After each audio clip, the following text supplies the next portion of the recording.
नमस्कार दोस्तों, मैं दीपांशु स्वागत करता हूं आपका सीजीपीएससी व्यापमं में। जैसा कि आपने वीडियो का टाइटल पढ़ लिया होगा कि संचालनालय में छत्तीसगढ़ संचालनालय में पर भर्ती होगी। क्या है पूरा मामला, जानने के लिए आपको इस वीडियो पर बने रहना पड़ेगा। जिन्होंने ये चैनल सब्सक्राइब नहीं किया है जल्दी से जाएं, सब्सक्राइब करें, बाजू में जो बेल आइकन है उसे जल्दी से प्रेस करें। तो जल्दी से चलिए हम वीडियो को स्टार्ट करते हैं।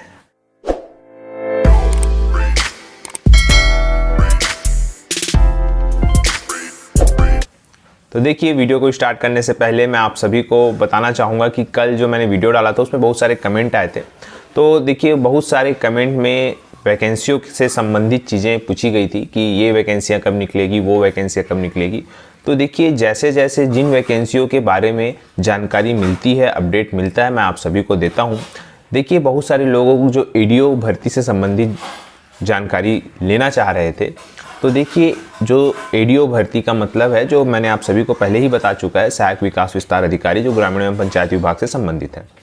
वहाँ पे देखिए, उसका जो अपडेट आपको यही मिलेगा कि अभी चूंकि वैकेंसी मंत्री जी ने कह दिया है, साथ में मंत्री जी के साथ साथ मुख्यमंत्री जी ने भी कह दिया है कि जितना भी खाली पद है उसको आप जो एजेंसी है, परीक्षा एजेंसी, जैसा कि अगर द्वितीय वर्ग के कर्मचारी तो उनको सीजीपीएससी लेगा और तृतीय वर्ग के कर्मचारी तो उसको सीजी व्यापम लेगा, और अगर चतुर्थ श्रेणी है तो वो खुद डिपार्टमेंट लेगा। तो चूंकि दोनों मंत्री और मुख्यमंत्री दोनों ने ये सब कह दिया है, तो इसका मतलब ये है कि जो अपडेट है कि जो डाटा है एडीओ का, जो डाटा है मतलब कितनी वैकेंसियाँ खाली है, कितने लोग रिटायरमेंट हो गए, कितना अभी क्या चीज़ है, किस पूरी प्रकार का जो अपडेट है। अपडेट ये है, जैसे मैंने आप सभी को कुछ दिन पहले बताया था, प्रमोशन हो चुका है। प्रमोशन होने के बाद अब उसका जो रिवाइज्ड बोलना चाहिए अपडेट है, वो बहुत जल्द आपको बोलना चाहिए जैसा डाटा मिलेगा, और वो फिर जो वैकेंसियां हैं आपको सीजी व्यापम के पास देखने को मिलेगी। इस समय में वक्त भी लग सकता है।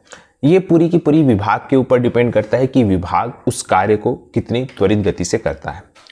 अच्छी बात यह है कि सभी विभागों में आपने देखा होगा कि खाद्य विभाग हो, राजस्व विभाग हो, वन विभाग हो, पुलिस विभाग हो, बिजली विभाग हो, सभी विभाग में, अन्य और भी विभागों में खाली भर्तियां से संबंधित एजेंसी, परीक्षा एजेंसी तक पहुंचाने का जो एक सिलसिला है, एक हड़बड़ी सी है, वो जारी हो चुकी है। अब सभी विभाग अपने अपने विभागों से खाली जो पद है उसको परीक्षा एजेंसी को भेज रहे हैं।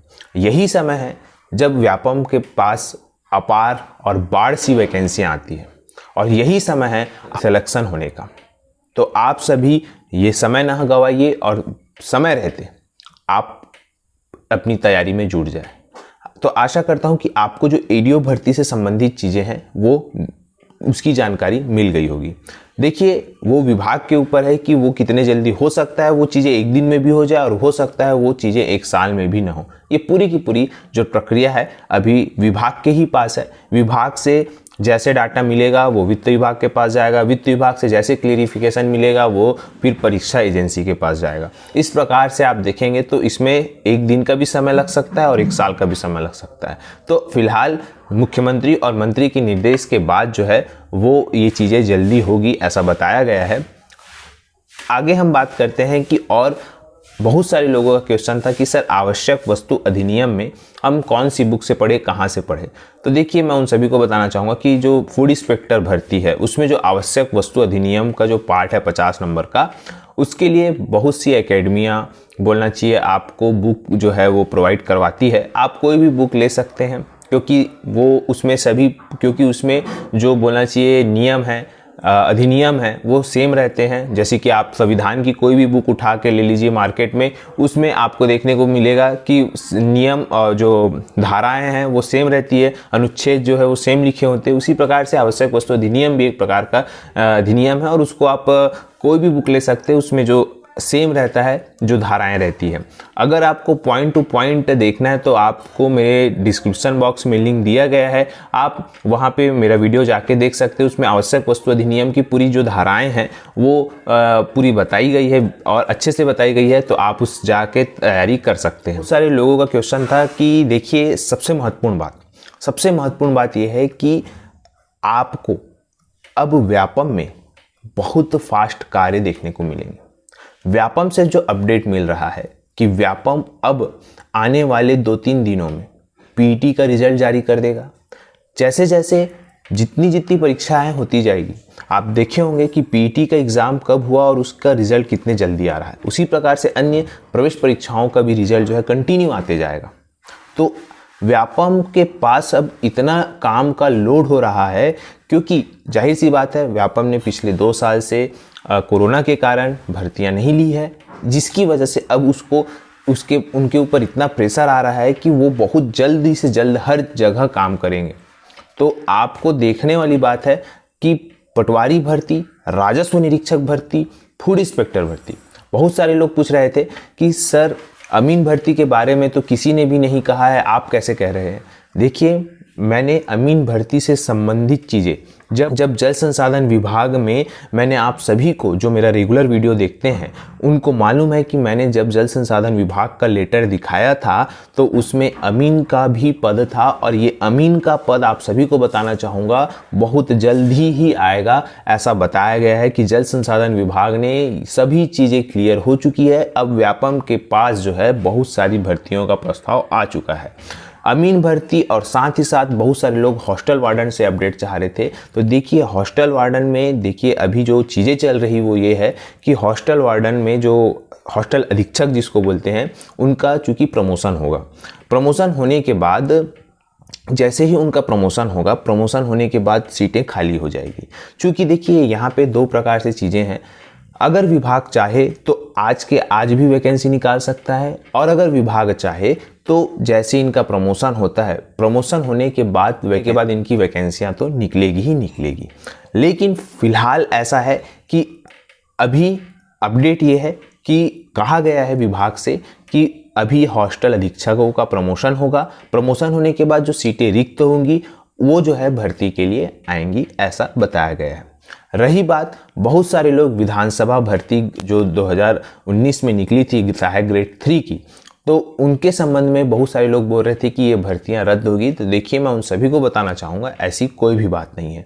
बहुत सारे लोग बोल रहे थे कि उसमें जिसमें भर्ती होने वाला था उसमें प्रमोशन हो गया है। तो देखिए, अच्छी बात है कि प्रमोशन हुआ है। नियम ये कहता है कि अगर आपको सीधी भर्ती करना है तो सीधी भर्ती के पहले उन पदों में प्रमोशन होना चाहिए, और उसके बाद जो बचे पद है उसका जो है सीधी भर्ती होना चाहिए। कोई भी विभाग में, अलग अलग विभागों में अलग अलग रेशियो होता है सीधी भर्ती करने का और प्रमोशन का।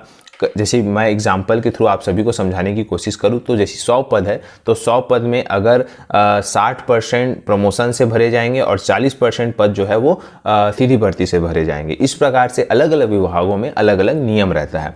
तो उसी प्रकार से आपने देखा होगा कि हाल ही में सब इंस्पेक्टर जो लोग हैं उसमें कितना भी प्रमोशन हुआ है। पुलिस विभाग में हर पदों में प्रमोशन हुआ है। कारण यही है कि जैसे जैसे प्रमोशन होता है सीटें खाली होती है, और फिर उतनी जो सीटें हैं उसका जो परसेंट होता है उस हिसाब से सीधी भर्ती निकाली जाती है।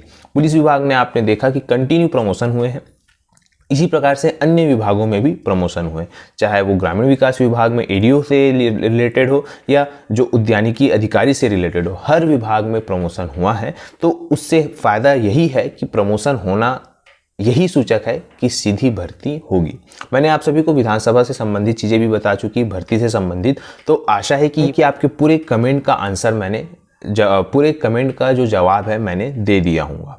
अब हम बात करते हैं कि यूनिवर्सिटी व संचालनालय में 98 पदों पर जो भर्ती होने वाली है उसका पूरा क्या है मामला। तो जैसे कि देखिए आपकी स्क्रीन पे शो हो रहा होगा, यहाँ पे बताया गया है कि राजभवन में विश्वविद्यालय और उच्च शिक्षा के मुद्दों पर होगी चर्चा।